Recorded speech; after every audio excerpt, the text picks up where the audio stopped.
Bonjour à tous. C'est un épisode hyper particulier parce que c'est l'épisode 100 aujourd'hui. Et pour cet épisode, j'ai proposé à Maï Ua, qui Bonjour. est déjà morte de rire, de venir avec moi parce que elle a fait un épisode sur Vlan qui a énormément bien marché. Je me suis dit que ce serait une parfaite compagne pour cet épisode 100. Et on va parler d'un sujet qui touche tout le monde, Bah ouais. qui est la masculinité.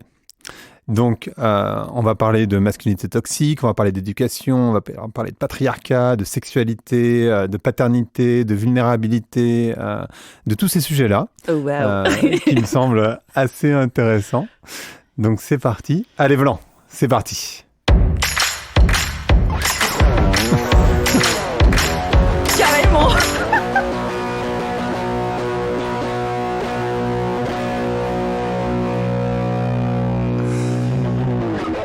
Ah ouais, Ah, carrément.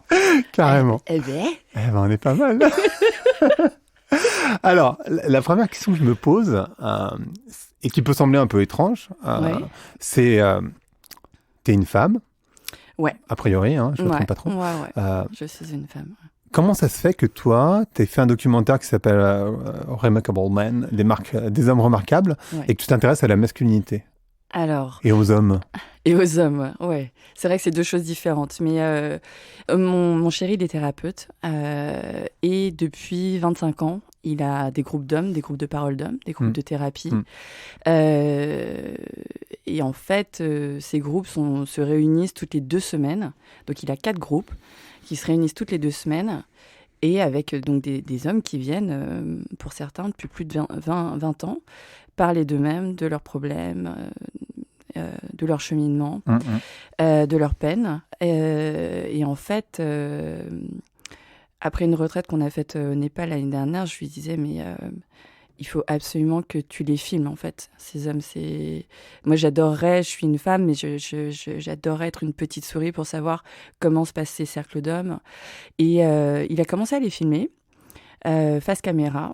Et puis, au moment où il fallait en faire un film, il était bloqué. Il n'arrivait pas à transformer le projet.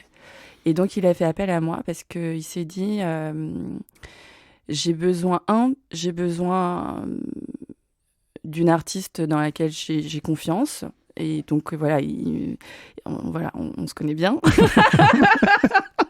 Pas mal. Lui, on se connaît pas mal. Il m'a beaucoup aidé sur mon premier documentaire qui est Les Rivières et qui était un documentaire sur des femmes, des Mhm. femmes de ma famille. Et on arrive aussi dans une ère post-MeToo où en fait on doit repenser le genre et on doit revivre différemment nos féminités et nos masculinités. Et en fait, l'une des premières clés, c'est qu'elles sont plurielles et que la masculinité, en fait, c'est pas juste les hommes, c'est toute la société, en fait, est masculine aujourd'hui, ou en tout cas, elle est labellée comme telle. Et donc, en fait, c'est un sujet qui appartient à tout le monde. Beaucoup plus que la féminité, où justement, les femmes ont été très silenciées. Et le féminisme aujourd'hui est très associé à une prise de parole des femmes Mm. pour elles-mêmes. La masculinité, c'est différent. Ouais, ça serait compliqué qu'un homme parle de féminisme, je pense. Ouais, aujourd'hui, moi, je vois du coup, mon privilège. Je suis une femme et je peux parler de masculinité, ça pose aucun problème. Un homme aujourd'hui parler de féminité, c'est un petit peu compliqué. Mais je pense que au-delà de ça, le film, ce qui m'a appris, c'est qu'en fait, c'est comme les femmes, on dit pas les femmes, mais des femmes. Bah, les hommes, c'est pareil, en fait. Et là, c'est pas un film sur les hommes, c'est un film sur ces hommes-là et sur des hommes qui ont une parole vraiment magique, dans laquelle moi, j'ai appris beaucoup de choses en tant que femme et en tant qu'être humain. Et je pense qu'au final, ce qu'il faut qu'on recrée là maintenant, c'est une masculinité qui n'est pas du tout antinomique avec humanité. Mm. Et ce film, en fait, là, on a commencé à le montrer, et ce qu'il en ressort, c'est que tu sois homme, que tu sois femme, que tu sois trans, que tu sois jeune, que tu sois vieux. Enfin, la première fois qu'on l'a montré, la salle était tellement hétérogène, c'était incroyable. Il y avait des queers, il y avait des poètes, des vétérans de guerre, des journalistes. Enfin, c'était hyper hétérogène. Et tout le monde a compris le propos, qui est un propos hyper humain, Mhm. mais c'est de créer une expérience humaine dans laquelle les hommes se reconnaissent. Et du coup, tu fais le distinguo, et c'est un truc qui m'est cher, entre masculinité et homme. Tu peux expliquer peut-être la différence? Parce que pour moi, il y a un vrai truc entre aussi féminité et femme, ou féminisme et femme. Enfin bref, il y a tout ce truc-là. Alors, alors, moi, j'ai un sujet qui m'est cher sur les femmes, qui est, voilà, il y a une différence entre féminité, féminisme, femme, féminin. Il y a tout un panel de vocabulaire, mais du coup d'expérience derrière le vocabulaire et derrière les mots qu'on doit réexplorer et réinventer et qu'il faut se réapproprier. Et en fait, pour les hommes, ça va être pareil. Et en fait, on peut être une femme masculine, on peut être un homme féminin, Et donc, je pense que l'ère post-MeToo nous fait entrevoir tu vois, un panorama incroyablement riche d'identités qui se font et qui se défont en plus, donc de manière dynamique. Et donc sur tous ces terrains-là, en fait, chacun devrait... Enfin, on invite chacun à cheminer sur ces terrains-là. Et d'ailleurs, pour moi, le combat, il n'est pas trop entre hommes et femmes, mais plutôt sur un équilibre entre masculinité et féminité dans chacun, finalement. Oui, bien sûr. Alors déjà, il y a pas de guerre homme-femme. C'est-à-dire que... Il devrait pas, en tout cas. Non, mais le féminisme n'est absolument pas une compétition entre hommes et femmes. Enfin, ça se voit, ça s'est lu de cette manière-là. Je lisais je sais plus, un Science et Vie, un truc, tu vois, où il disait, voilà, l'arrivée des femmes dans la place publique crée une compétition. Non, mais c'est hallucinant de dire une chose pareille. C'est vraiment... essentialiser nos relations sur le thème de la compétition et on parlait tout à l'heure voilà de relations hyper capitalistiques quoi. Et c'est pas du tout ça. On veut plus être violé et on veut gagner des salaires. Allô. Mais effectivement, dans ce cheminement-là, on se rend compte que la culture du genre, elle est aujourd'hui pas du tout là pour aider les gens à cheminer, elle est là pour accompagner une oppression. Donc, si t'es homme, tu dois être comme ça. Si t'es femme, tu dois être comme ça. Et donc, ça va plus être possible. Et donc, aujourd'hui, toi, t'es un homme, moi, je suis une femme. Mais il y a beaucoup plus de proximité entre nos deux individualités qu'entre moi, femme, et une autre femme qui porte un t-shirt Grab me by the pussy, tu vois, pendant la campagne Trump. Donc, c'est nos valeurs qui nous réunissent, c'est notre humanité qui nous réunit. Et c'est pas le genre qui va faire qu'on est opposés l'un à l'autre. Ça n'a aucun sens. Et en même temps, on est aujourd'hui dans une société qui est complètement patriarcale. Et que, en fait, tu l'as autant chez les hommes que chez les femmes. Ouais, c'est-à-dire c'est une culture, en fait, c'est un système. C'est un système. Et donc, tu vois, si on revient sur Trump et toute cette fameuse culture j'arrive jamais à le dire, mais white middle-aged man, middle class man d'ailleurs, hétéro, etc. J'avais rencontré le bonhomme qui a créé ce concept, qui était dans l'administration Clinton et qui a vu monter cette frange de la population hyper angoissée qui voulait garder ses privilèges, et puis leurs femmes qui disaient non mais mon mari il est pas si mal que ça quand même. Donc du coup c'est un système où il y a des hommes et des femmes qui veulent maintenir le patriarcat comme un système politique. Parce que ça reste notre culture malgré tout. Ouais, ça reste notre culture, et donc du coup, il faut qu'on défasse et qu'on déconstruise ça absolument. Parce que finalement, le patriarcat, c'est aujourd'hui, comment dire, c'est la base de nos relations à nous-mêmes. Donc de ce que je suis censée être en tant que femme, ce que tu es censé être en tant qu'homme, c'est la base de toutes nos relations. Genrées et non genrées. Et donc, il faut que ça cesse, quoi. Et c'est vrai que c'est étrange et c'est compliqué parfois pour les mecs, parce que les femmes peuvent être dans des injonctions très patriarcales, c'est-à-dire je veux qu'un mec soit plus grand, je veux qu'un mec soit plus fort, je veux qu'un mec, enfin tu vois, peu importe. Oui, alors. Et du coup, ils nourrissent, enfin tu vois, c'est un jeu. Bien sûr. Alors ça, je comprends, mais enfin. Moi, je suis dans ce cas-là. Par exemple, tu vois, y a ce film génial qui s'appelle Avalanche. Et le pitch, c'est un couple qui part en vacances et il y a une avalanche. L'avalanche s'arrête devant le restaurant et quand elle tombe, en fait, le nuage de blanc tombe. Et là, on voit la mère avec les 2 enfants sous les bras. Et le mec est parti. Le père, il est parti avec son téléphone en plus. Il revient et il est dans le déni total. il n'a pas du tout abandonné sa famille, c'est juste une vue de l'esprit. Donc elle a le double choc de ne pas avoir été protégée par son homme et du déni de ce manque de protection. Là, on est au cœur du contrat homme-femme, dans l'intimité en tout cas, on est au cœur du contrat. Si on veut plus de patriarcat, il faut aussi qu'on revoie ce contrat. Et c'est vachement challengeant, quoi, de se dire, voilà, est-ce qu'on est prêt, est-ce qu'on est prête à ce que les hommes ne soient pas plus grands, plus protecteurs, pourvoyeurs, etc., tu vois. Et donc, je pense qu'il faut défaire ça au niveau collectif. Après, au niveau individuel, au niveau intime, chacun a le droit de choisir le partenaire qui lui correspond, avec les fantasmes qui lui correspondent. Et si tu le fais en conscience, c'est un peu mieux, quoi. Ouais, c'est ça. Oh là Hello, je m'invite. Ça va, Greg? Salut. Salut. C'est Pauline. C'est Pauline Grisoni du podcast La Leçon. Je vous dérange un instant, ça vous va ou pas? Qu'est-ce que tu fais là? Salut. Déjà, il y avait de la lumière, du coup, je suis rentrée. Moi, j'ai une question. Mon podcast parle d'échecs, tu sais, et des leçons de vie qu'on en tire.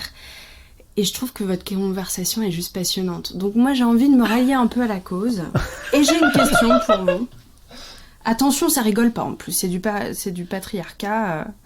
Moi, je me pose la question. Le droit à l'erreur, est-ce qu'il a un sexe? Tu vois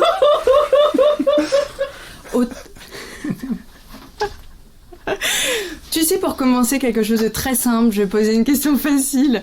Non. Je me pose la question, tu sais, en matière de sexualité, c'est toujours la femme qui a la charge mentale sexuelle au travail.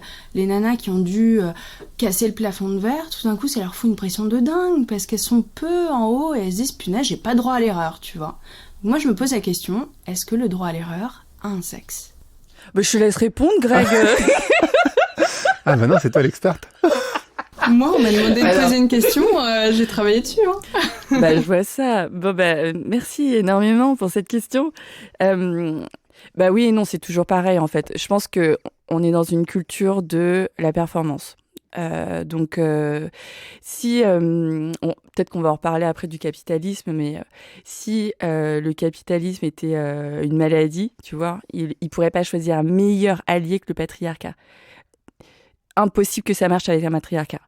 En tout cas, pareil, pas dans le sens où je l'entends et où d'autres écoféministes, par exemple, l'entendent. Et le droit à l'erreur, il est pour personne, quoi. Un mec qui bande pas au lit, c'est injouable pour lui. Et donc, le droit à l'erreur, il est pour personne, mais il va se faire de manière genrée. Et je pense que le patriarcat oppresse les hommes comme les femmes, comme les LGBT, tu vois, encore plus. Mais il va le faire de manière différente parce qu'il y a des différences d'expérience et peut-être des différences naturelles aussi. Et il va utiliser la culture pour oppresser chacun des humains, en fait, de manière très, très efficace. Donc, pour les filles et les femmes, c'est ce truc d'être toujours la femme comme il faut. Et ce truc d'avoir des femmes lisses, lissées, polies, bourgeoises, comme il faut. Et pour les hommes, c'est est-ce que tu es un homme vrai? Et donc, ce droit à l'erreur, il est fatal pour un homme. Enfin, jusqu'à, je crois, la Deuxième Guerre mondiale, dans certains pays, les hommes qui tout d'un coup, à la guerre, continuaient pas et s'enfuyaient, et ils étaient fusillés pour l'acheter, ou ils étaient torturés aussi. Donc ce truc de l'erreur, ouais, non, c'est un truc que la société patriarcale n'admet pas du tout. Mais c'est vrai que... C'est juste que les modalités sont différentes, quoi. Mais c'est vrai que aussi, on dit, enfin, il y a cette expression qui est qu'une femme, pour réussir au même poste qu'un homme, elle doit faire 50 fois plus, ou en tout cas, elle doit être beaucoup plus parfaite que ce qu'un mec aurait fait. Il y a plusieurs choses. Il y a le fait de devoir faire plus, et puis il y a le fait d'y croire davantage aussi. Donc, tu vois... voilà, quoi. Non, mais... Il y a de nouveaux invités, alors elle rigole. Il y a plein de surprises, en fait. C'est ça. Non, mais on sait que pour un poste donné, un homme qui le désire va le demander, alors qu'une femme va se sentir tout de suite illégitime. Et voilà. Ok. Et est-ce que tu crois que ça commence dès l'éducation, dès la paternité? Bien sûr. Déjà, dans le berceau, on sait que les gestes pour un bébé fille et pour un bébé garçon sont pas les mêmes, que les caresses, les câlins, les garçons y ont beaucoup moins droit, et puis ça va se développer tout au long de son éducation. Donc un petit garçon est culturellement totalement coupé de son humanité, totalement coupé de sa vulnérabilité, d'un point de vue de son sexe, donc pas de son genre, donc d'un point de vue culturel, mais d'un point de vue de son genre.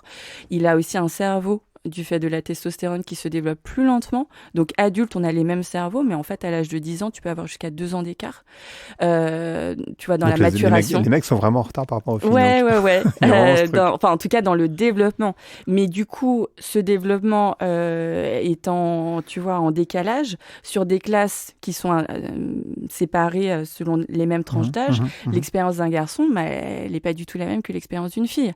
Et donc, si les garçons sont pas pris en charge de cette manière-là, il y a des études qui ont été faites et des expériences qui ont été faites où justement les garçons et les filles sont séparés sur certains cours pour permettre aux filles d'être déjà dans leur participation normale, mais d'aller plus loin, et aux garçons de pas avoir peur de prendre la parole, de se tromper, de cheminer, de débattre, etc. Mais ça montre que voilà, on a des garçons qui se développent de manière plus harmonieuse et plus entière. En fait, c'est ça, c'est le truc, je pense, du patriarcat, c'est qu'il nous coupe de notre humanité. C'est juste que la modalité est différente. Pour les femmes, ça va être par le corps, beaucoup de viols, d'agressions, tu vois, vraiment d'un emprisonnement corporel et du coup et psychologique, bien sûr. Et pour les hommes, ça va être vraiment le cœur, quoi. Tu vois, on les a coupés de leur cœur. Je comprends. Donc là, il y a quelqu'un d'autre qui arrive. J'arrive de mon donjon. Greg, faut que tu fermes la porte à clé, là. Ça va continuer toute la soirée, sinon. C'est quoi ce bordel, là? J'arrive de ma tour, tout là-haut. Bonjour, bonsoir. Bonsoir Maë, bonsoir Greg. Je suis contente d'être là. Je suis Clémentine du podcast Bliss Stories. Salut Clémentine. Salut. Et alors je vous écoute depuis tout à l'heure, et puis évidemment ça fait résonner plein de choses. Pour moi, qui interviewe des femmes sur leur grossesse et leur accouchement, où elles me racontent tout, sans filtre, ce qu'elles vivent de l'intérieur, dans leur vie de femme, dans leur vie de couple. Et c'est vrai qu'on parle beaucoup, je parle beaucoup avec elles de la place de leur conjoint, des pères qu'elles ont à leur côté. Et j'avais une question pour vous, du coup. Pour Maï. Pour Maï, oui. Pour Maï. Maï, à ton avis, est-ce qu'aujourd'hui, les pères peuvent être des mères comme les autres ? Ah, ça c'est hyper intéressant comme question. Pour le coup, j'ai pas du tout la réponse. Mais déjà, s'ils pouvaient être pères, ce serait pas mal. Parce que, en fait, pour le coup, ça c'est une des grandes leçons que j'ai comprises dans ce film, que j'ai réalisé. C'est que beaucoup d'hommes de notre génération et de la génération d'au-dessus n'ont pas eu de père.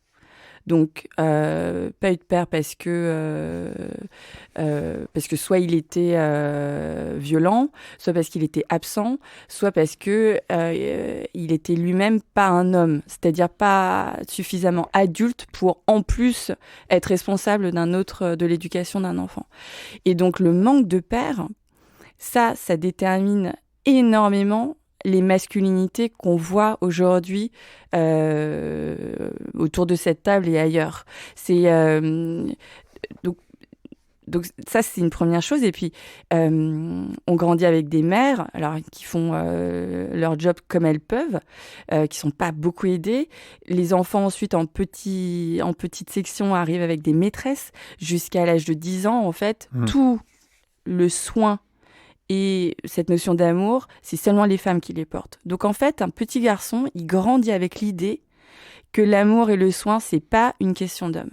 Et ça, c'est hyper dommageable pour nos relations ensuite, parce que pour réapprendre que, bien sûr que non, même si peut-être que ça doit se faire sur des modalités différentes, ça j'ai pas la réponse, mais ça construit un enfant, enfin de manière décisive, on va dire.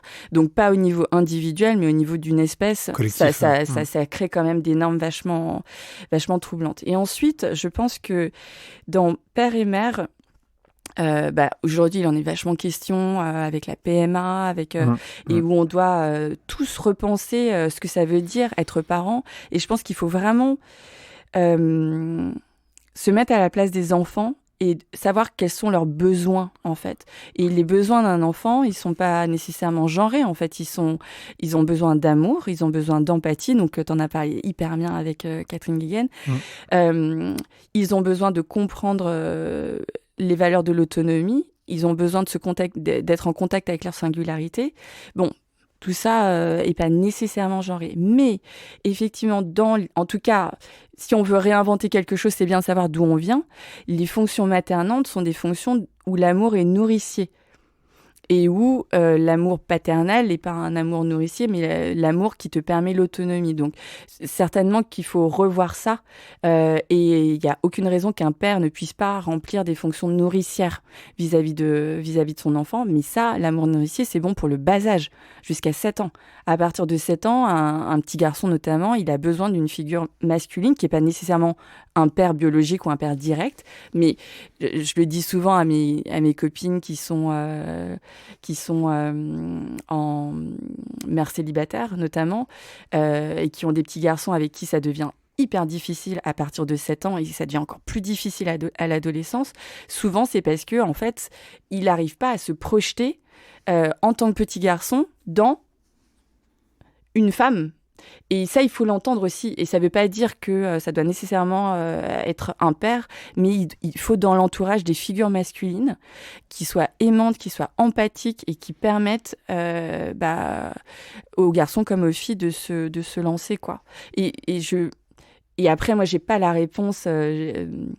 J'ai pas la réponse, mais voilà, certains pédiatres disent que le même sexe va permettre à la plupart des enfants de se centrer, alors que l'autre sexe va permettre de s'individualiser par rapport à un regard extérieur. Donc quand même, nos manières de nous identifier sont pas les mêmes. Et puis ce que j'ai compris aussi avec ce film-là, comme avec le précédent film, c'est que nos traumas, ils sont très genrés quand même. Enfin, ils sont très sexués. C'est pas qu'ils sont genrés, mais ils sont très sexués. Et donc, si t'as un père qui te bat, c'est pas la même chose. Tu vas pas le projeter de la même manière sur le sexe masculin quand tu vas grandir, si c'est pas traité comme trauma. Si c'est ta mère qui te bat, tu vas pas le projeter de la même manière sur les femmes lorsque tu vas grandir si le trauma est pas traité. Donc quand même, il y a des choses où on peut pas totalement nier le sexe, voilà. Ouais.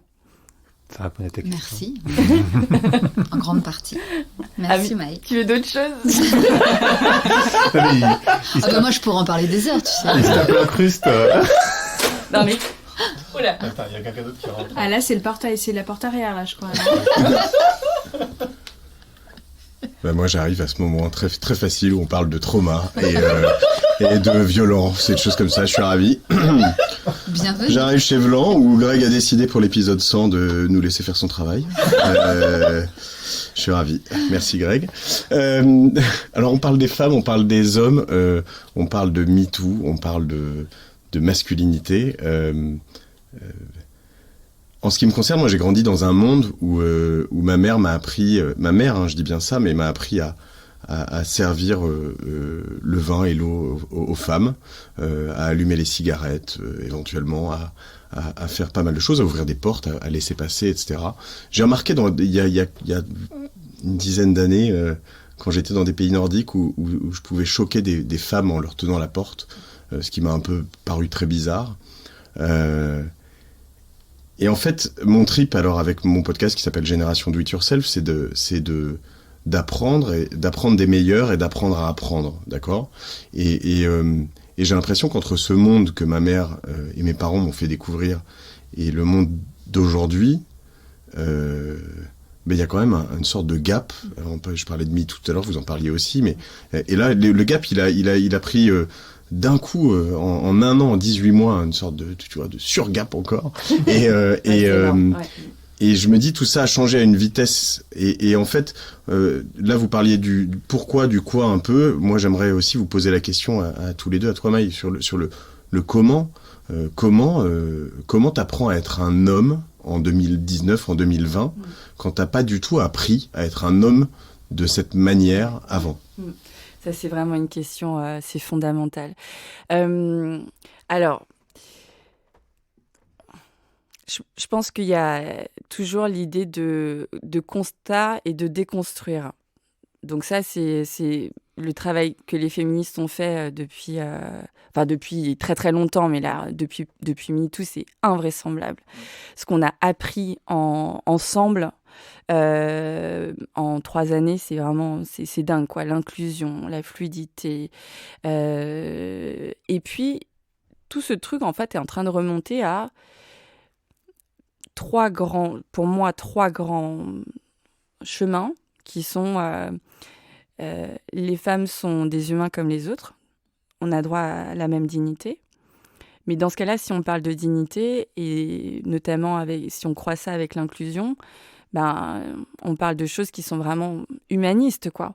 Il n'y a aucune raison que les hommes ne soient pas sur le chantier avec nous, sur ce terrain-là. Ça veut dire quoi être un humain aujourd'hui? Et je pense que c'est pas... On est dans une époque qui est... déroutante et hyper angoissante, mais en même temps qui est passionnante, où en fait nous sommes une génération qui doit créer une nouvelle culture. C'est totalement fou, quoi. Et nécessairement, il faut remettre à plat ce truc de genre.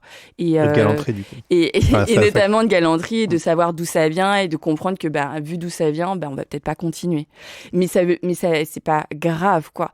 Enfin, je pense, non? Donc oui, parfois il y a des couacs comme ça où tu ouvres la porte et on te demande de pas l'ouvrir parce que ça veut dire ci, ça veut dire ça. Mais finalement, ce pourquoi on est là, c'est à partir du moment où on peut plus te dire bon, t'es un homme, tu dois être comme ci, t'es une femme, tu dois être comme ça. Du coup, la question c'est qui es-tu? Mais c'est très compliqué parce qu'on te le reproche de temps en temps finalement. Si je commence à laisser à fermer la porte, peut-être pas, mais à pas tenir la porte, à passer devant. Enfin, il y a des gens dans notre culture et notre société, c'est un héritage dont on parle. Bien sûr. En fait, t'as l'héritage et t'as le prêt-à-penser.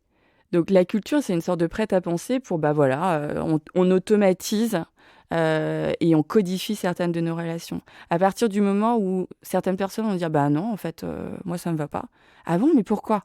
Et dans ce cas-là... Tu me m'arrêtes, je dois te couper, mais c'est vrai que je me projette en ce moment et je me dis, mais enfin, alors peut-être que c'est un truc vis-à-vis de moi-même, mais juste ouvrir une porte, passer devant une jeune femme, une femme, et la regarder en disant, mais en fait, je t'emmerde, tu vois, t'es un homme comme moi, en fait, donc vas-y, je passe, tu vois, mais pour moi, c'est irréel, et en fait, la plupart des femmes à qui je ferais ça se diraient, mais c'est quoi ce gros connard, tu vois? Il y a quand même, c'est vrai, c'est une réalité, c'est le monde dans lequel on vit, quand même. Ouais. Le monde dans lequel on vit est d'une complexité incroyable parce qu'en fait, chacun est en train de choisir sa culture. Et donc, le vivre ensemble commence à être compliqué parce que, voilà, ce truc de la porte qui est un exemple très, très singulier montre que chacun est en train de choisir sa paroisse, quoi. Et là, en fait, on a un moment où chacun va choisir ses croyances. C'est ça, et je trouve ça incroyablement... Enfin, c'est fou parce que, finalement, en déconstruisant Ok, donc on était sur Weinstein. On en a marre de se faire violer. Ok. On voudrait... Ça va, bon... Ensuite... Ah oui, je vais pas blaguer dessus parce que moi je me sens pas de blaguer dessus. Voilà. Non, mais, tu vois, 80% des femmes ont subi une agression sexuelle à un moment donné de leur vie. Donc c'est juste notre norme. Donc du coup, on est en train de dire ah oui, mais culture du genre... Culture du viol. Mais culture du genre, ok, on refait la culture du genre. Ah oui, d'accord, mais alors du coup, on est tous des êtres humains. Ok, mais ça veut dire quoi être humain? Ok, mais... Ah oui, mais est-ce que t'es essentialiste ou est-ce que t'es... Et du coup, on est en train de cheminer à cœur ouvert et à voix ouverte. Et évidemment que ça introduit énormément de complexité. parce qu'on est en train de cheminer, on est en work in progress là. Mais c'est en même temps génial. Et c'est pas toutes les générations qui ont ce privilège. C'est un grand privilège, en fait, qui nous est donné là. Donc, Je pense que Mathieu, tu te fous une pression, justement, on parle beaucoup de la pression de la masculinité, et là, pour moi, c'est aussi une forme de pression, parce que finalement, c'est pas très très grave. Moi, je pourrais peut-être te tenir la porte suivante, et puis, est-ce que c'est vraiment grave ? Non. Et en fait, une pression pour toi ? Alors oui et non, parce que parfois, quand même, il faut dire la vérité, tu peux recevoir avec ce petit incident beaucoup d'agressivité. Donc, je me la fous pas la pression en fait. La porte, je la tiens et le verre de vin, je le sers et tout ça, je le fais. Mais par moment, il y a une sorte de choc de génération où je sens, et c'est ce que tu dis, c'est ce qui est intéressant aussi, c'est que dans ce choc de génération, en faisant ça pour certaines personnes, t'as l'impression d'être un vieux con. Et en fait, quelque part, la raison par rapport à tout ça, et l'évolution va vers le fait que je suis un vieux con et qu'il faudra plus le faire à un moment. Et la raison, elle est probablement là-dedans, tu vois. Non, mais probablement, je suis pas si vieux que ça va. Ce qui compte est de le faire en conscience. C'est ça. Et je comprends tout à fait ce que tu veux dire. Je te renvoie à cet épisode sur la galanterie. Exceptionnel. Oh là. Ouais. Allô. Eh oh. Oh là. Salut.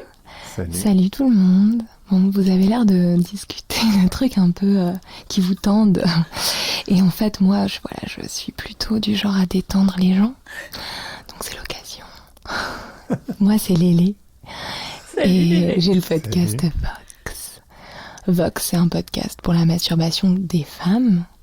On leur offre un peu une nouvelle approche et une nouvelle consommation du porno.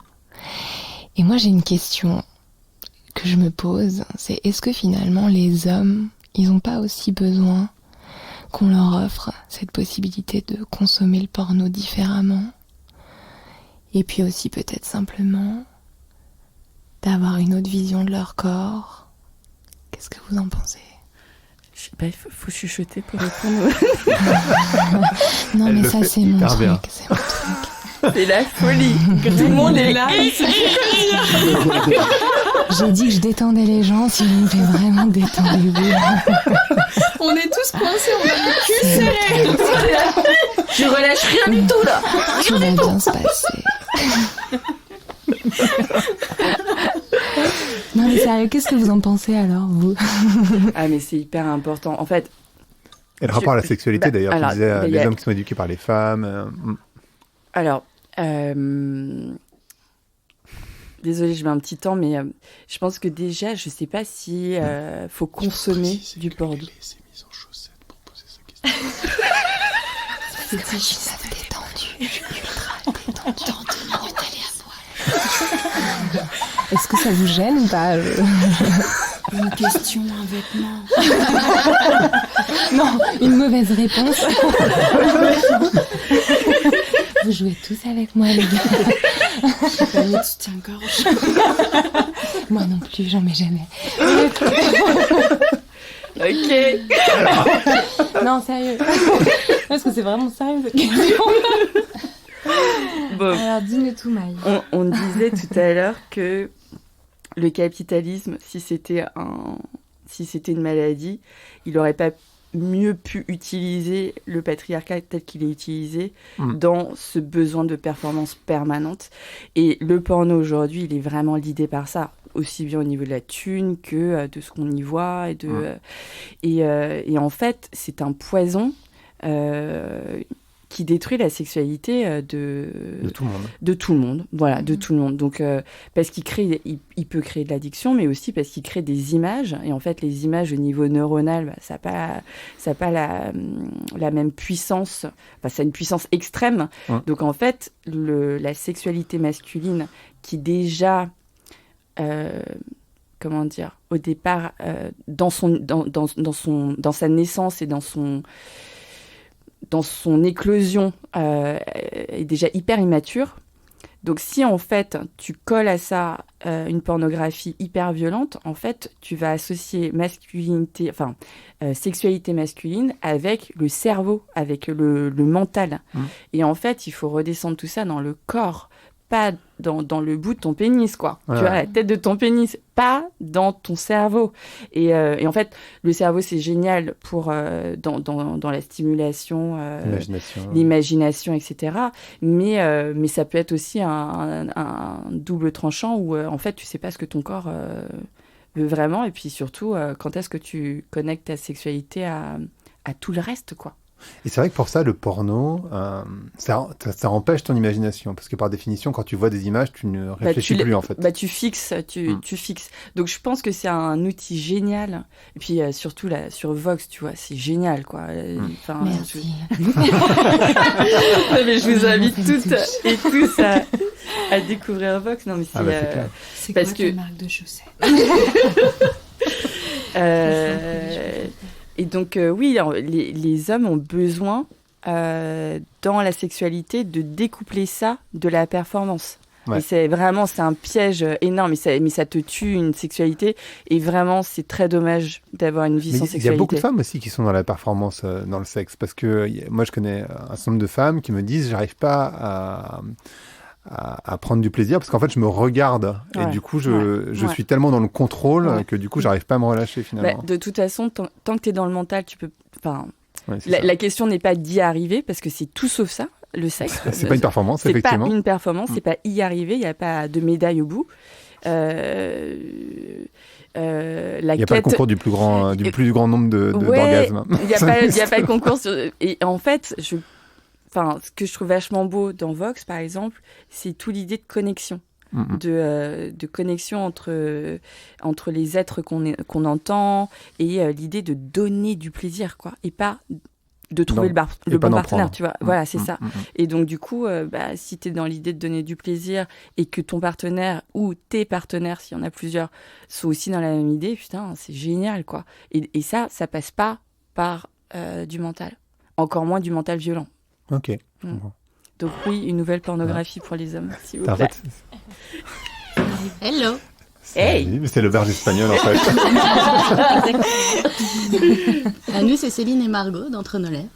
Et on débarque. Bonjour Céline et Margot. Bonjour Céline et Margot. On se présente? Ouais.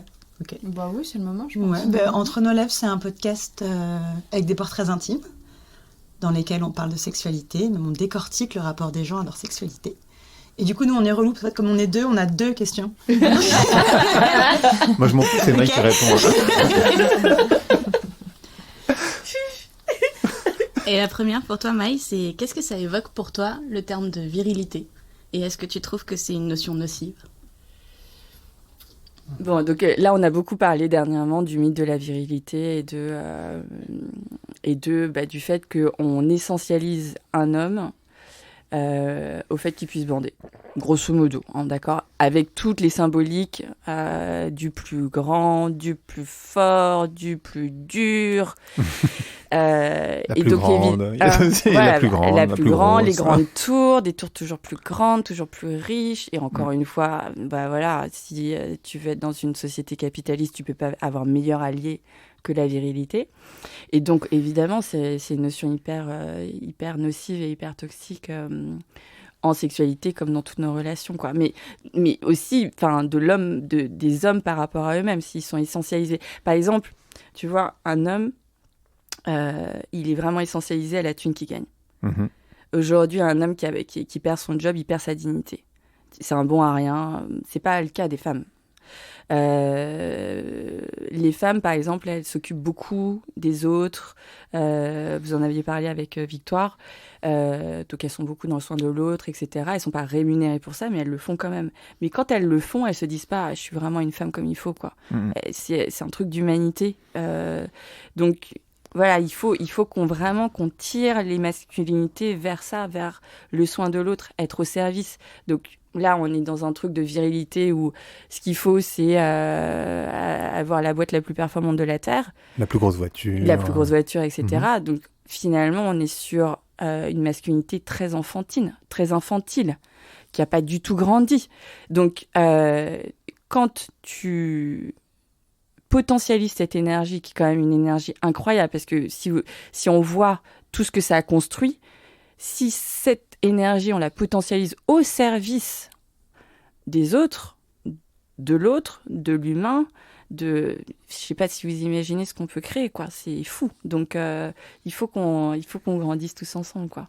Mais c'est vrai que là, on se rend compte là qu'on est sur des sociétés hyper infantiles. Donc, virilité, c'est une modalité. Moi, par exemple, j'ai un mec qui est très viril. Mais c'est une modalité. Et puis surtout, il est viril à certains moments. Et puis après... Fluidité, quoi. Ouais. Il y a ça aussi, cette histoire de fluidité. C'est cette histoire de fluidité. À un moment, c'est oui, comme... il est fluide. Excusez-moi, ça ressort comme ça. Il y a 2 minutes, tu t'es dit putain, celle-là, je la sors à la fin de sa phrase. C'est le moment où tu te sens seul. Alors que sur ton podcast, t'invites plein d'hommes et de femmes qui ont gagné beaucoup d'argent et vendu des très grosses boîtes. Il est en train de faire sa pub. Non. Mais en fait, l'argent lui-même, l'argent n'est pas sale. C'est pas ça. C'est génial, en fait. Tu vois, tu fais un projet qui cartonne, qui engendre de l'argent, etc. Il y a aucun problème à ça. Le problème, c'est que ce soit notre pacte social. Le pacte social, c'est de faire grossir le PIB. Ça n'a aucun sens quand tu y penses. Le niveau de notre... de revenu intérieur brut. Ouais. Non, mais quand tu y penses, c'est... ça n'a aucun sens. Tu vois, on parlait de choisir nos croyances. Nous, on a quand même été élevés avec la main invisible. On nous apprenait ça à l'école. Adam Smith. Non, mais quand même, tu vois, il y a une main invisible qui va équilibrer l'offre et la demande et les marchés. C'est totalement fou. Et donc, tout ça, ce sont des croyances, en fait. Ah, bah, complètement. Et donc, le capitalisme est une croyance comme une autre, mais qu'il va falloir qu'on défasse très, très rapidement, là. On n'a pas le choix avec le problème écologique. Ouais. C'est clair et net. Ouais. Mais... Ouais. La meuf, elle me regarde en mode c'est bon, on n'est pas enregistré, Ouais. tu vas être tranquille. J'allais dire, j'ai la pire blague du monde. Moi, en cours, c'était Adam Smith sur un bateau, il tombe à l'eau, qui c'est qui l'a poussé? La main invisible. Voilà. Entre nos lèvres n'est pas un podcast sérieux. Donc du coup, elle existe ou pas? Et t'avais une autre question sur la sexualité, Ouais, du coup. Du coup, c'est pas une super transition, là. La main invisible. Moi, on m'a savonné la planche avant que j'arrive. Toi, tu t'es savonnée toute seule. Ça sera coupé au montage. Ou pas? On coupe rien. Oh putain. Ok. Alors, ma deuxième question. Notre deuxième question. Ouais, c'est pas mal. Débrouille-toi. Ok. Donc, on a parlé de MeToo, de performance, de tout ça, donc c'est parfait. Et de chaussettes. Et moi, je suis pieds nus. Bah, je sais. Eh bah ouais. Mais t'as un truc avec les pieds en fait. Non, mais il y a des gens qui ont des chaussures, des gens qui sont pieds nus, des gens qui sont en chaussettes. On découvre que Mathieu est fétichiste sur les pieds. Je vais mettre une chaussette. Est-ce que tu veux venir en parler chez nous? Ça fait des années que je cherche un moyen de rentrer dans ce podcast entre nos lèvres. J'ai enfin trouvé là. Après, j'irai chez Lélé. Avec plaisir. Ok, donc notre deuxième question. Bon, on sait que les mecs, ils se sont toujours infligés une pression de ouf par rapport à la performance. Et nous, ce qu'on se demandait, c'était si justement ces derniers temps, cette dernière année ou les 18 mois dont Mathieu parlait tout à l'heure, post-MeToo, avec toute l'émergence de la parole féminine, etc., est-ce que maintenant la pression, c'est plutôt il faut que je sois bon au pieu et que je bande bien fort, mais plutôt il faut que je sois un mec bien, il faut que je sois dans l'égalité intime? Ah oui, alors ça c'est... Ouais. Alors... On revient sérieux là. Ouais, on devient sérieux. Non, mais en fait, c'est choisis ta pression, quoi. Parce qu'on en parlait tout à l'heure avec Pauline, des fois les mecs ils sont là. Attends, je t'affiche, Ça pardon. balance. Je voulais faire écouter cet épisode à ma mère. J'ai pas dit que c'était toi qui m'avais raconté, j'ai dit qu'on en parlait. Des fois les mecs ils sont là, ça va, t'es sûr, tout va bien. Ouais, c'est bon, genre ça va, genre maintenant arrête. Mais... Bande. Putain, mais vous imaginez la difficulté que vous êtes en train de dire. N'écoutez pas May en fait. C'est la complexité du monde dont Mathieu parlait. Alors c'est marrant ce truc parce que bon, Qu'est-ce que je vous raconte du coup? Dans la sexualité, il y a une partie très très animale qu'il faut recontacter. Et cette partie très très animale qu'il faut recontacter, encore une fois, elle n'est pas dans le mental. Et dans le mental, il y a toutes les hésitations de est-ce que je fais bien, est-ce que je fais pas bien, est-ce que je vais à droite, est-ce que je vais à gauche, est-ce que j'agite pas, est-ce que je pénètre. Et donc, un flot infini de pensées. Tu ne peux pas avoir du bon cul si tu passes ton temps à penser. C'est impossible. Donc, en fait, la réponse, c'est descendez dans le corps. Descendez dans votre bide, dans vos mains, dans votre langue, dans tout ça, dans votre peau. Et voilà, switch off du mental, quoi. Mais c'est évidemment beaucoup de travail parce que, en fait, voilà, ça fait des milliers d'années qu'on est dans une sexualité qui est très mentalisée. Mais du coup, c'est cette révolution-là qu'il faut faire au lit, quoi.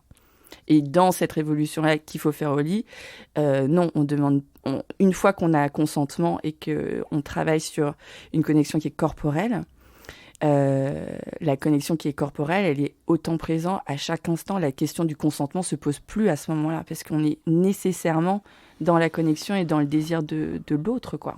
Donc, je pense que c'est la meilleure option, non? Et alors, du coup, tu penses que tous les mecs devraient faire un stage de tantri? Ah ouais, ce serait vachement bien. Ouais. Je peux vous dire parce que t'es vraiment ça, en fait. Ah bah, non, mais disons qu'un mec qui a fait un stage de tantra, c'est pas mal. On sent que tu parles d'expérience. non, mais c'est pas mal parce qu'en fait, je pense que c'est bien, toujours dans cette révolution humaniste, de recoupler l'idée de se faire plaisir et enfin, je sais pas, le sexe, c'est se faire plaisir quand même, tu vois. Donc, se faire plaisir à l'autre. Donc, et voilà, donc c'est pas un truc de performance, c'est anti-performance, c'est un autre champ d'exploration. Et quand tu es à deux pour le faire, que tu sois avec un sex buddy ou avec l'amour de ta vie, c'est pareil en fait. Si tu as du respect, si tu as de la curiosité, si tu as de l'envie et du désir, etc., mais en fait, vous allez faire un voyage génial ensemble, une exploration géniale ensemble. Donc, c'est pas est-ce qu'il faut faire ci, Mathieu, on a des adresses pour toi de stage de tantra. Si tu veux. Et je peux te dire que c'est vachement bien. C'est le seul mec, donc... Elles seront inhumées, hein, voilà. Oui. Bouh. Il y a un nouveau mec. Salut. Ça va? Mais salut. Salut Greg, salut Maï. Salut Salut les Angelo. autres. Salut. Bah, c'est Angelo du compte Instagram et du podcast Balance ta peur. Je viens un peu casser l'ambiance du coup. Non. Ah, désolé. Hein, mais Ah, il y a bah, des questions déjà en sérieuses. équilibre en termes de... Déjà, le mec, il arrive en retard, mais Donc je suis trop content de vous avoir tous les deux là en face pour vous poser ma question. Merde. Qui va concerner les deux sexes parce que pour moi, et c'est ce qu'on a vu dans nos deux épisodes, la masculinité, elle peut se trouver chez une femme et chez un homme. Ouais. Comment on fait pour apprendre à être vulnérable, à exprimer sa vulnérabilité quand on est un homme ou une femme dans sa masculinité? Et bim. Elle me compte triple. Angelo, il est pas là pour déconner. Non mais je peux parler de cul après. Mais... Alors, est-ce que la masculinité, est-ce que la virilité est genrée déjà et sexuée pour toi? C'est ça que tu nous dis? Ma question c'est... Est-ce qu'il y a un genre à la masculinité? Ou une manière spécifiquement masculine d'être vulnérable? Par rapport à ce que j'ai partagé avec vous sur chacun de vos épisodes, a priori il y a du masculin et de la masculinité chez un homme et chez une femme aussi. Et ma question est donc du coup pour les deux sexes, puisqu'elle concerne toutes les masculinités, à savoir comment on fait pour exprimer sa vulnérabilité qui semble être une des clés dans ce que tu as dit juste avant, pour pouvoir retrouver cette humanité dont on parle. Ouais. C'est quoi déjà pour toi la vulnérabilité pour vous? Oui, et puis comment on l'exprime, déjà. comment on peut apprendre en fait? Alors, la vulnérabilité pour une société comme la nôtre, c'est la grosse révolution, je trouve, parce que c'est apprendre au temps présent à dire qui tu es, quelle que soit la réponse de l'autre. Donc, et à te reconnecter à toi aussi. Bah, t'es obligé de te reconnecter à toi pour savoir, voilà. Donc c'est la personne qui est au milieu de l'arène et qui va montrer qui elle est, quelle que soit la réponse du public ou voilà. Donc c'est un exercice hyper difficile parce que encore une fois, on n'est pas dans la performance, on est vraiment dans un truc de vérité, de singularité. Et pour ce faire, il faut beaucoup de courage, comme dit Brené Brown. Courage, ça vient du mot cœur. Donc il faut ouvrir son cœur. Et je pense que ça se fait pour un homme et pour une femme de la même manière, mais la parole des hommes, on est dans une culture où les hommes n'ont pas appris à parler, ils n'ont pas appris à comprendre leurs émotions, à mettre des mots dessus et à les circonscrire. Donc en fait, tu vois, ça fait 8 ans que j'ai le blog et que j'ai filmé une centaine de femmes qui m'ont parlé de leur vécu. C'est simple, en fait, pour les femmes de parler. C'est très, très simple. Alors, c'est du fait du sexe, donc on l'a vu, tu vois, à 10 ans, on est vachement plus avancé, mais du coup, ça crée une expérience où on pense qu'on est avancé et une culture qui... Voilà. Mais les hommes, aller chercher une parole d'homme authentique, vulnérable, c'est très très dur. Donc c'est pour ça que je disais à Jerry, mais il faut qu'on fasse un film sur ces mecs parce qu'ils ont appris et c'est vraiment, en fait, c'est une compétence à acquérir, être vulnérable. Moi, j'ai jamais autant transpiré qu'en passant chez Angelo. Je pense. On a pas mal, envoyé de textos et de... mais t'es sûr que tu veux dire ça? Oui, parce que c'est un exercice très très difficile de pas être celui qu'on attend. C'est vachement facile en fait, enfin sur des profils comme Greg et moi surtout, de comprendre quelle est la demande de l'autre avant qu'il l'ait exprimée et du coup de fitter et d'être le caméléon parfait qui va dire avant que l'autre l'ait exprimé ce qu'il a envie d'entendre. Alors, et donc pour nous c'est un trajet énorme en fait de revenir sur soi et de dire en fait non ou au contraire oui. Tu vois, et je sais pas du coup si ça répond à ta question. Si, ça répond à ma question par rapport à ton point de vue de femme. Et je voulais savoir aussi, justement, l'intérêt c'est ça, c'est de voir Greg pour toi, du coup, qui je trouve est quelqu'un qui exprime assez facilement sa vulnérabilité. Est-ce qu'on t'a appris à le faire? Non. Voilà, comment t'as appris à le faire? Moi j'ai une part, on en a discuté, mais j'ai une part féminine assez développée. Du coup, je pense qu'il y a ça. J'ai beaucoup d'amis femmes, beaucoup plus que d'amis hommes. Donc j'ai ces conversations en privé. Et je crois que c'est quelque chose que j'ai acquis au fur et à mesure. Mais pour être tout à fait honnête, l'accès à mes émotions, il est quand même assez difficile. Et je crois que Brené Brown, auquel je faisais référence, j'ai regardé son TED, ces discussions qu'on a eues aussi avec Maï, j'ai lu son bouquin, et ça m'a permis de me donner l'autorisation d'accéder à ça, d'y accéder donc pour moi-même, mais aussi de l'assumer ensuite, et pas me dire que c'était une faiblesse, mais que c'était potentiellement une force. Mais c'est vrai que pour la majorité des hommes, et c'est peut-être pour ça aussi que j'ai pas beaucoup d'amis hommes, c'est une partie auquel ils veulent faire bonne figure, entre guillemets. Donc, ils veulent pas montrer cette partie d'eux-mêmes, et d'ailleurs, ils veulent même pas se la montrer à eux-mêmes. Donc, du coup, ça crée parfois des blocages conversationnels, quoi, parce que, tu vois, ils sont toujours les plus forts, les plus beaux, et cette partie-là, quand ils vieillissent, ça change. C'est l'avantage de la maturité. Et ils ont plus accès. Donc mais ça prend du temps à cause de la testostérone. On a toujours la bourre. Les mecs sont à la bourre, c'est une horreur. C'est un peu plus lent. Mais après, tu vois, il y a cette fameuse phrase d'Erasme, on ne naît pas homme, on le devient. Et il y a un vrai truc sur l'énergie masculine qu'il faut éduquer, quoi. Si tu l'éduques pas, Trump. C'est n'importe quoi.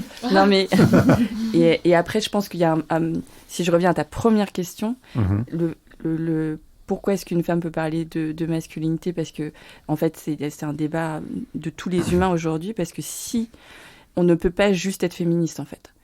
Selon moi, on peut réinventer ce que ça veut dire d'être une femme aujourd'hui, prendre la parole, exposer toutes nos singularités, etc. Mais si on ne s'adresse pas et si on ne recrée pas de nouvelles masculinités qui sont vertueuses, qui sont humaines, en fait, on aura toujours des pussy grabbers. Toujours. Parce que si on associe... je pense qu'on sous-estime totalement la quête existentielle que c'est de devenir un homme. Ça veut dire quoi, devenir un homme pour un homme? Et en fait, pour beaucoup d'hommes, c'est très important. Et en particulier dans une société où il n'y a plus de rites. Il n'y a plus de rites de passage. Donc, en fait, il y a 3 gros trucs. Il y a pas de père, pas de role model. Donc, en fait, on n'associe pas le fait d'être un homme vertueux au fait d'être un homme. Donc, c'est un super humain, quoi. Mais on ne dit pas, ça, c'est un homme, un vrai, quoi. On dit, ça, c'est un homme, un vrai, quand on parle de Poutine. Trump, il a été élu par beaucoup de femmes. Qui disaient, c'est un homme, un vrai, quoi. Tant que la société permettra ça, on aura toujours des Trump et des Pussy Grabbers et des Bolsonaro, etc. Et donc, il faut vraiment qu'on challenge ça et qu'on recrée ça, quoi. Et c'est pour ça que moi, je ne suis pas totalement dans le... faut juste qu'il n'y ait plus de genre. C'est ça la solution. Parce qu'en fait, pour beaucoup de gens, en fait, c'est important. C'est important de dire, moi, je trouve ça hyper beau d'être une femme. J'ai cheminé là-dessus, ça m'a empuissancé énormément. Il y a plein d'hommes pour qui c'est important. Et il y en a pour qui c'est pas important. On va vivre ensemble, en fait. Mais dans cette inclusivité, je pense que c'est important aussi d'accueillir ça. Et chacun peut vivre son genre de manière totalement différente. Totalement différente. C'est ça qui est intéressant. Il n'y a pas que deux modalités, en fait. Non, plein. Je peux continuer à servir le pinard. Mais carrément. Tu peux continuer à servir le pinard. Tu peux continuer à ouvrir les portes. Voilà. PS, je suis la seule qui ai suivi, mais t'as parlé de 3 raisons, il manque la 3e. Oh non, j'allais demander. Oh, très bien. Entre les lèvres, Super. J'ai dit ça, moi? T'as dit T'as dit 3, ouais. Donc on l'attend. T'as dit le C'est quoi père, les 2 premières? t'as dit le père, le role model. Et ensuite... Attends. Ah oui, et les rites de passage. Et les rites. En fait, dans certaines philosophies, dans certaines cultures, en fait, on considère que... Enfin, c'est pas dans certaines cultures. Il y a certains pédiatres, qui disent que l'éducation des petits garçons a toujours été, pour toutes les cultures, un des challenges les plus monstrueux à dépasser. C'est beaucoup plus difficile. Dans beaucoup de peuples, on les appelle les peuples racines. Donc, ce sont des peuples qui vivent de la même manière depuis des millénaires et qui ont, tu vois, là où les Égyptiens ils ont clamsé, les Grecs ont clamsé, les Romains ont clamsé, nous, bientôt, on va clamser aussi. Eux, ils n'ont pas clamsé. Non, mais quand même, tu vois, ils ont duré, quoi. Donc, on a des choses à apprendre aussi. Milliard. 1 milliard. Il y a même des gens qui disent aujourd'hui, il faut qu'on redevienne indigène. C'est eux, en fait, nos leaders. Donc, quand on parle de choisir nos croyances, tu vois, on va devoir cheminer là-dessus aussi. Il y a toujours des rites de passage. Toujours des rites de passage d'un moment où on donne une épreuve au jeune garçon qui va lui permettre d'accéder à l'âge adulte. Et en fait, le fait qu'il n'y ait plus de rite de passage fait que peut-être... Non mais, tu vois, peut-être, fait, on n'a pas d'homme du tout parce qu'en fait, on laisse les garçons errer et ne pas accéder, ne pas avoir un moment où d'autres hommes et d'autres femmes lui disent « Là, tu as mérité ton rang ou ton nom d'homme, en fait. Et avec des valeurs vertueuses qui sont posées dessus. Parce que je pense que... Ah ouais. Mais on a carrément des téléphones dans la salle. Non mais... Mais en fait, pour juste au parler. Donc, voilà. J'adore parce que tout le monde sait qui c'est parce qu'elle est hyper rouge et elle se met la main dans le... Mais Margot voulait me dire un truc, elle voulait pas interrompre et c'était important pour savoir si... Bref. Entre les lèvres, redescend d'un coup. En fait, il y en a une qui relève le niveau, quoi. C'est ça. C'est pour ça qu'elles sont 2. Non mais, ce qui est marrant, ce qui est vachement intéressant dans ce que tu dis, c'est qu'on peut être un petit garçon et un père sans être un homme. Exactement. Et ça, c'est un truc que moi j'ai découvert il y a pas longtemps finalement, et que parce que c'est une maturité psychologique. Et c'est ça, de devenir un homme, c'est en fait de développer la maturité psychologique pour être au service et être à nouveau en possibilité de faire grandir une société, ton enfant, tes amis, etc. Et en fait, il y a très très peu d'adultes aujourd'hui. En tout cas, si on croit à cette philosophie-là, dans cette grille de lecture-là, il y a très très peu d'adultes aujourd'hui. Et je voulais ajouter un truc sur les rites de passage, c'est que les rites de passage, ils font grandir les garçons, mais ils font grandir les vieux aussi. Parce que les vieux, ils ont une utilité à ce moment-là. Bien sûr. Ils ont, tu vois, voilà, ils transmettent un savoir, Et dans ces rites de passage, beaucoup de choses sont liées à la peur. Donc, beaucoup de choses sont liées à la possibilité et à la possibilité d'appréhender ces peurs et de les traverser. Et donc, quand t'as pas appris ça, et quand t'as rien, en fait, parce que l'école du vivre ensemble, bon, pour l'instant, on n'y est pas trop, tu vois. Non. Donc, en fait, t'as rien dans la société qui t'apprend, à part le conte. Balance ta peur. Tu n'as rien dans la société aujourd'hui qui te permet de comprendre ce que c'est la peur, comment la traverser et comment vivre avec elle. Mais pas, tu vois, pas en étant déterminé par elle inconsciemment. Et donc, voilà, la société, normalement, elle est faite pour faire grandir les individus, pas le contraire. Et nous, aujourd'hui, c'est le contraire, en fait. J'ai envie de pleurer, putain. Alors voilà, un homme qui va pleurer, quoi, c'est beau. Vas-y, pleure, Angelo. Silence. Voilà le 3e point. Merci. D'autres remarques. Maintenant que vous êtes tous... Non, mais c'est vrai, j'ai observé vachement finalement de couples, et moi même dans mes différents couples, que beaucoup de couples étaient construits sur finalement la base enfant-parent. C'est-à-dire qu'il y avait souvent une petite fille et un papa, ou une maman, ou l'inverse, ou un petit garçon. Et... Ouais. Mais après, moi, j'ai même une hypothèse. Alors, fumeuse, mais why not? Mais existante. On est le soir, c'est pas grave. Non. En fait, il a manqué tellement de pères qu'on n'a pas arrêté de le chercher, ce père, dans notre vie d'adulte. Et on le cherche dans son boss, on le cherche dans son psy, on le cherche dans le dictateur qu'on va mettre au pouvoir, dans le président. Le patriarcat est là parce qu'on manque de pères dans les familles. On manque de pères d'amour.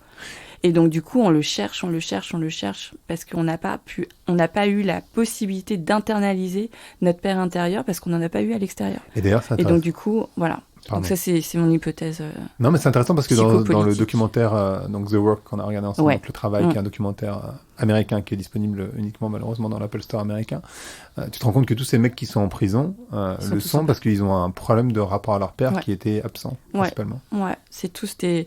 En fait, c'est un film sur des thérapies de groupe. Donc, c'est exactement ce que fait Jerry avec ses hommes, sauf qu'il n'est pas dans le milieu carcéral. Mais là, voilà, on est avec un public, enfin, pas un public, mais avec des hommes qui travaillent sur eux-mêmes depuis... The Work, ça existe depuis 14 ans, je crois. Ils font ces groupes de parole toutes les 2 semaines.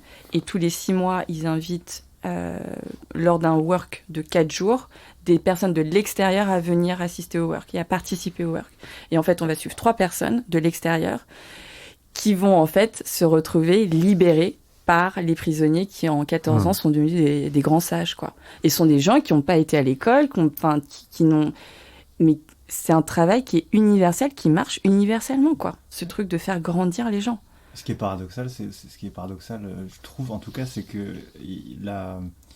dans les religions monothéistes, Dieu est le Père dans les 3 grandes religions, et que finalement ces religions-là ont quand même généré beaucoup de conflits liés au patriarcat. Ouais. Alors que ces personnes-là, à la base, cherchent le Père effectivement dans la croyance. Parce qu'il n'est pas à la bonne place. Ouais. C'est pas dans l'ordre des choses, en fait. C'est tout simplement... Enfin, je pense. Hein. Là, c'est très, très beau parce que dans ce film, tu vois ces cercles d'hommes. Donc, je sais pas, chaque cercle fait entre 20 et 30 personnes. Et en fait, ils forment tous un cercle de pères, les uns pour les autres. Ils jouent le rôle de la figure paternelle qui leur a manqué. Et ils n'ont plus besoin de Dieu, hein, parce que, voilà, ils l'ont trouvé en eux-mêmes, en fait. Ils ont intégré leur père intérieur. Mais du coup... Tu vois, quand on parle de genre, etc., il y a quand même des choses sur lesquelles, voilà, c'est encore work in progress, mais où ce travail, par exemple, ne peut pas être fait sur un groupe mixte. C'est intéressant. Et du coup, ça te fait plein de matière pour toi, Clémentine, quelque part? Absolument. Le père. Absolument. J'en reçois de plus en plus, d'ailleurs. Super. C'est passionnant. Ouais. Mais, comme disait Maï tout à l'heure, l'accès est plus difficile, hein. L'accès à l'émotion est beaucoup plus difficile. Bien sûr. Alors qu'ils sont déjà volontaires. Ils sont volontaires, mais ils n'expriment pas du tout les mêmes choses. C'est fou. Alors l'histoire est la même, mais non, l'accès est plus compliqué. Mais je ne m'avoue pas du tout vaincue. Nous, on voit aussi, hein, pour 50 mails reçus, il y en a 49 de nanas et 1 de mec. Hein. Bien sûr. Et moi, c'est pareil, il y a 13% d'hommes sur le compte. Bah, si on commence par les podcasts, la consommation du podcast, c'est un truc genre 80% de nanas. Mais en fait, nous, on a tellement l'habitude de se raconter des histoires qu'on a envie d'en écouter. Et moi, je sais que mes copains, eux, me disent « Mais pourquoi t'écoutes des histoires de gens que tu ne connais pas ?» C'est cool, en fait. Moi, je vais arrêter. C'est vrai que c'est très féminin. Ouais, c'est très féminin. Alors que les vieillards, justement, dans les tribus, sont... sur Self, je suis le seul ici à avoir plus d'hommes que de femmes qui m'écoutent. Ah bah moi j'ai 83% de femmes. Ouais, bien sûr. Moi j'ai 2% d'hommes, je crois que je suis là. Ah, sur Bliss Putain, ouais, nous on a 10% de mecs, mais c'est pas beaucoup non plus, quoi. Alors nous on est pour les femmes, on a des hommes, et du coup on est hyper ravis. On va même faire, je fais une petite pub là quand même, mais on va faire Cox. Ah mais c'est génial, mais bravo. On n'est pas tout ça, mais ouais, on va lancer Cox. Il y aura les deux, mais du coup voilà, comme pour Vox. On va essayer. En fait, on fait pour les pénis et les clitos. On est vraiment clito-pénis puisqu'il y a aussi une question de genre et c'est toujours un peu compliqué d'être absolument neutre. Donc Coq, ce sera pour les pénis. Mais en tout cas, on espère que des hommes vont se mettre à écouter ça aussi et qu'on va les toucher. Enfin, c'est sûr. Non, mais avec notre voix et nos mots. Mais voilà, non, vraiment, je pense que pour le coup. Attends, un truc avec les pieds. Est-ce que j'arrive à Je vais immortaliser, on fait ça. Il faudra la photo de ses chaussettes pour illustrer ce podcast quand même. Ça part dans tous les sens. C'est n'importe quoi. Il y a un épisode de 4 heures. Ouais. Ça, on est à 66 minutes. On est pas mal. Ouais, ça va. Et alors du coup, ce podcast s'appelle Vlan. Ah oui. Donc je vais être hyper pénible parce que je vais vous demander à chacune et chacun de dire ce à quoi vous... préparé. Eh ben ouais, mais c'est ça, Vlan. Vlan, il n'y a pas de préparation. J'ai besoin d'un 3e verre de rosé. Tu vas nous demander ce que ça évoque pour nous, Vlan? Non, à quoi vous voulez ouvrir ou claquer la porte? Ah, à quoi je vais claquer la porte? Il y a encore quelqu'un qui arrive Elle n'est pas huilée, ta porte. Non, il y a un problème d'huile. Non, il y a personne qui rentre. Je commence par qui? On commence par Mathieu? Ah, ça c'est dur, hein. Je dois passer devant tout le monde après tout ce que j'ai dit. Je vais ouvrir la porte et je vais passer devant. Voilà. À qui je vais claquer la porte? Ouvrir la porte. Ah ouais, ouvrir. Soit l'un, soit l'autre. Mais aux femmes, non? T'avais dit aux femmes, a priori. Hein? Tu veux ouvrir la porte? Moi je vais ouvrir la porte aux femmes. Venez écouter Génération Do It Yourself. Voilà, c'est super. J'ouvre ma porte. Voilà. Et puis, je sais pas. Je crois qu'on a un point commun parce que nous tous, on a cette chance d'avoir découvert ce petit univers du podcast qui est notre trip et on a ce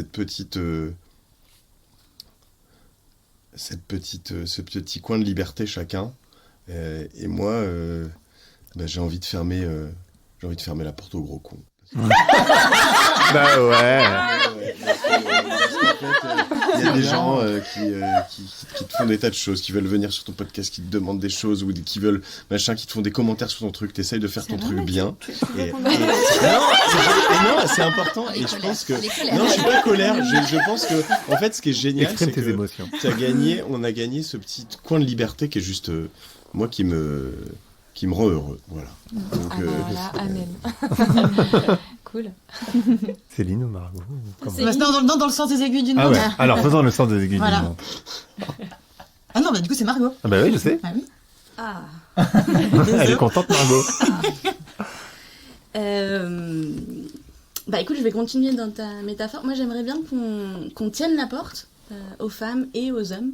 Parce que en vrai, je vois pas pourquoi on tiendrait pas la porte à tout être humain qui essaye de rentrer, et si on est poli. Je me dis que si on apprenait ça, ce serait pas mal. Bon, ça n'a rien à voir avec le fait de fermer ta porte, Greg, hein, mais... Non, mais t'as pas besoin de claquer la porte. Ouais. Tu peux les ouvrir. l'ouvre. Angelo? T'es pas obligé de rester sur la porte. C'est vrai. Non, mais je crois que je vais répondre un truc très con, mais laisser ouvert la porte à la vulnérabilité, tout bêtement. Pour tout le monde. Bah oui, du coup. Ah bah oui. Ah bah ouais. Juste pour moi. J'ai envie de dire que, dans un premier temps, je voudrais ouvrir la porte sur l'humanisme au-delà du féminisme et voilà, je trouve ça hyper intéressant. Je suis très heureuse que tu le dises comme ça et que tu le vives comme ça. L'humanisme et au plaisir humain, parce que je vais rester quand même dans mon registre. Voilà. Mais je pense que le plaisir, en vrai, le self-pleasure et le pleasure qu'on donne aux autres, etc., ça pourrait détendre un peu l'atmosphère. Et je crois, peut-être naïvement, que c'est la base de tout. Voilà. Donc j'ouvre grand la porte au plaisir. Et maintenant, on a Pauline qui va parler de plaisir. Alors, Pauline.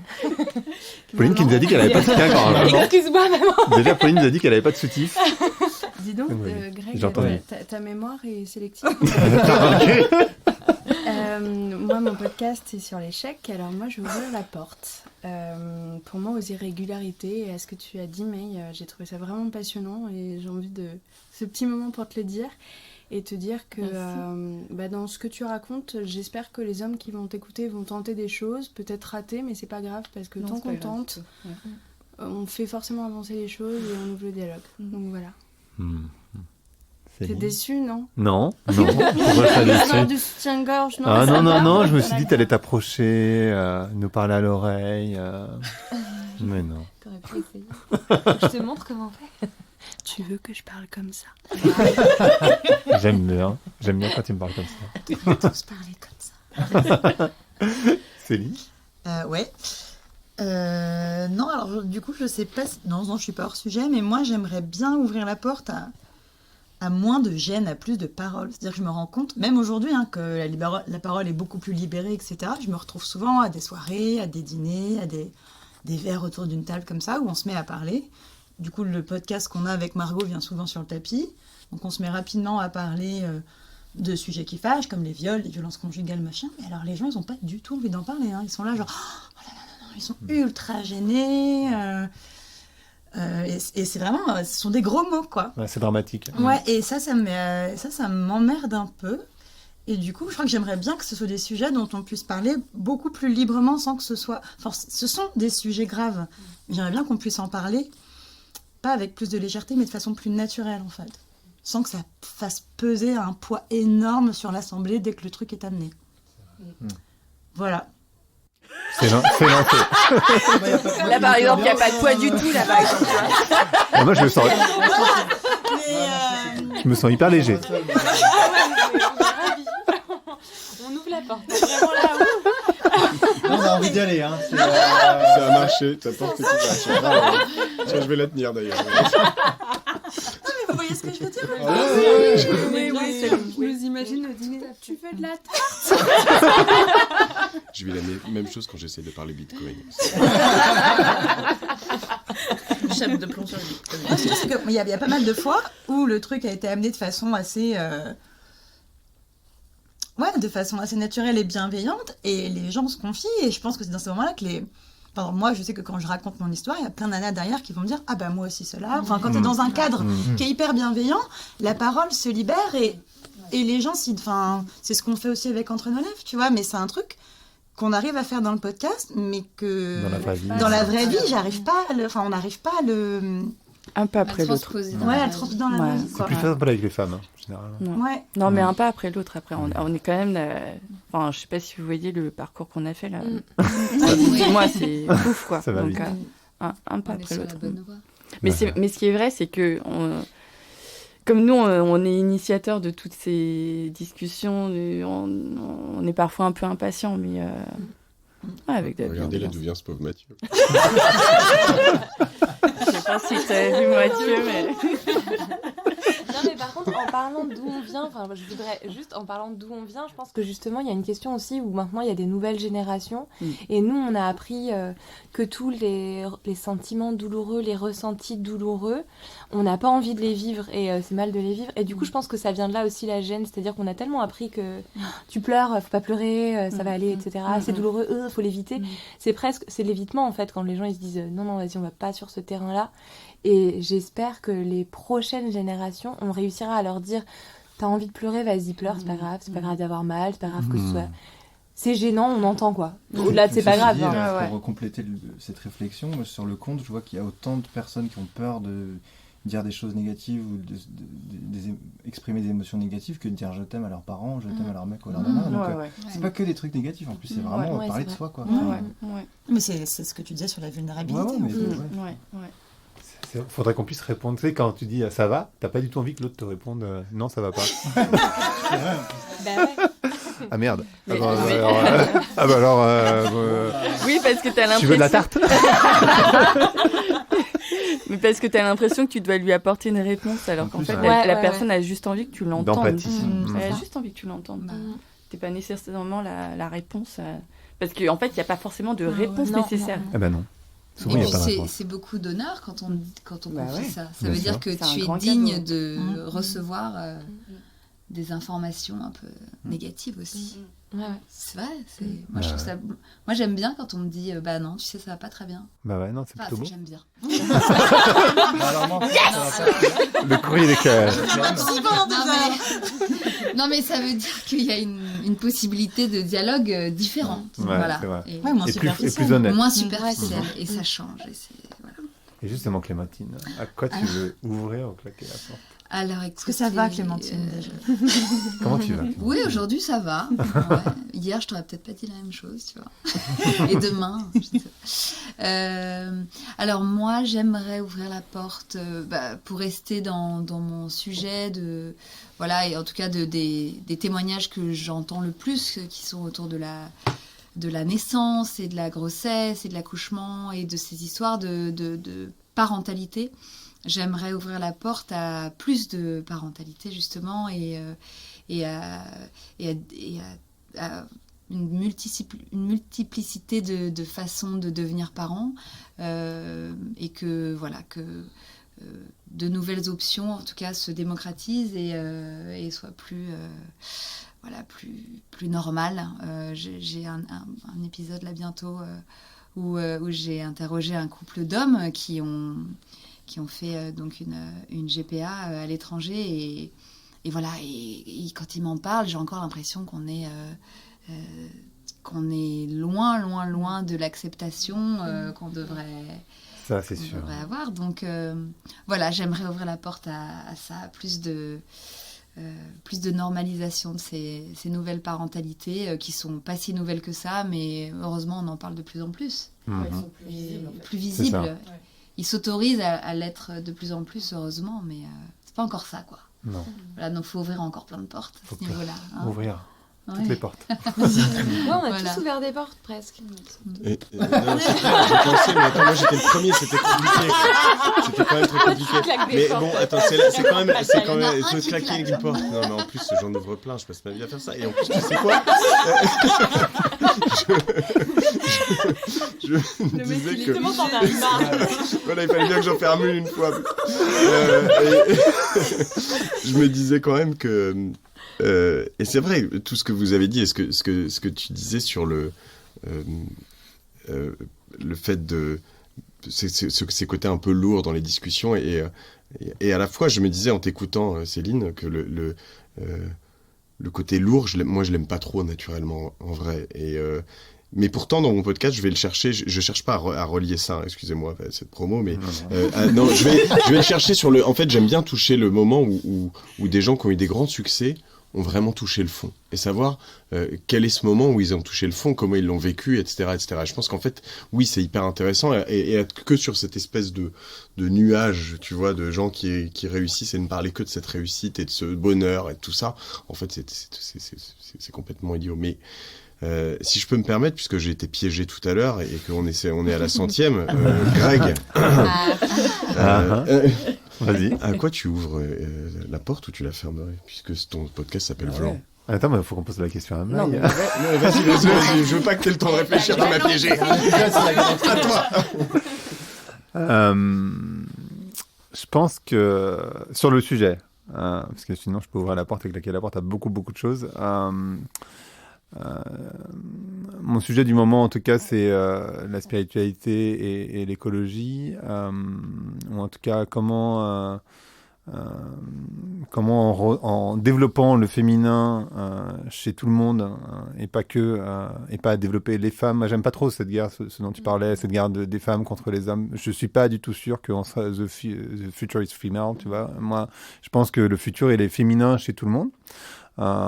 Et en faisant ça, c'est un des éléments, parce qu'on parle effectivement, alors on n'a pas parlé d'écoféminisme là, parce qu'on a déjà fait pas mal de temps, mais c'est un autre sujet, mais c'est vrai qu'il y a quand même ce lien, et tu disais par rapport au capitalisme, je crois, de respect de la terre, et tout ce changement de spiritualité sociétale est en train d'arriver, et le développement du féminin chez tout le monde participe largement à ça, donc j'ai envie d'ouvrir la porte au développement du féminin dans chacun. Voilà. T'as vu ? Tac, tac. Du tac au tac. Bien vu. Maï ? Du coup, moi, je suis ouvrir la porte à la masculinité, à différentes masculinités. Il y a du masculin en chacun de nous. Il est aujourd'hui hyper développé parce qu'on est tous en mode projet, on a tous des projets, on est en mode mission, il faut remplir notre mission, etc. Mais en fait, si on éduque et si on potentialise cette énergie-là, on peut faire des choses absolument incroyables. Et si ce masculin est mis au service du féminin, au service de la nature, et pour mettre à bas le capitalisme, allons-y, quoi. Donc, du coup, c'est une sorte de... On est peut-être à l'aube d'une révolution incroyable. On est dedans, je crois. C'est même pas qu'on est à l'aube, je crois qu'on a commencé, en fait. Oui, il y a quelque chose qui est nécessairement en marche, et voilà. Macron, si tu nous écoutes. Oh non. Merde. Donc, qui n'est pas du tout la France start-up, et qui, je pense, qui est spirituel et politique, et qui va faire un carton. Ouais. C'est le moment de remercier, je crois. En fait, je voudrais remercier déjà vous tous et vous toutes d'avoir participé à ce podcast un peu exceptionnel. Je voudrais surtout remercier les auditeurs et les auditrices qui nous écoutent depuis 1h30 maintenant, quasiment, en train de parler. Moi, je fais des épisodes de 30 minutes, donc ils vont être ravis. Les deux écouteurs qui écoutent encore. Mais merci. Non, c'est un podcast... Je pense qu'on les a perdus pendant la blague d'Adam Smith. Ils se sont fait pousser par la main. Vas-y, dégage. Non, c'est comme disait Mathieu tout à l'heure en parlant des podcasts, c'est un espace de liberté. Je trouve ça génial de pouvoir le faire. Et on le fait parce que vous existez, en fait, parce qu'on nous écoute aussi quelque part. Donc merci à toutes et à tous. Voilà. Merci.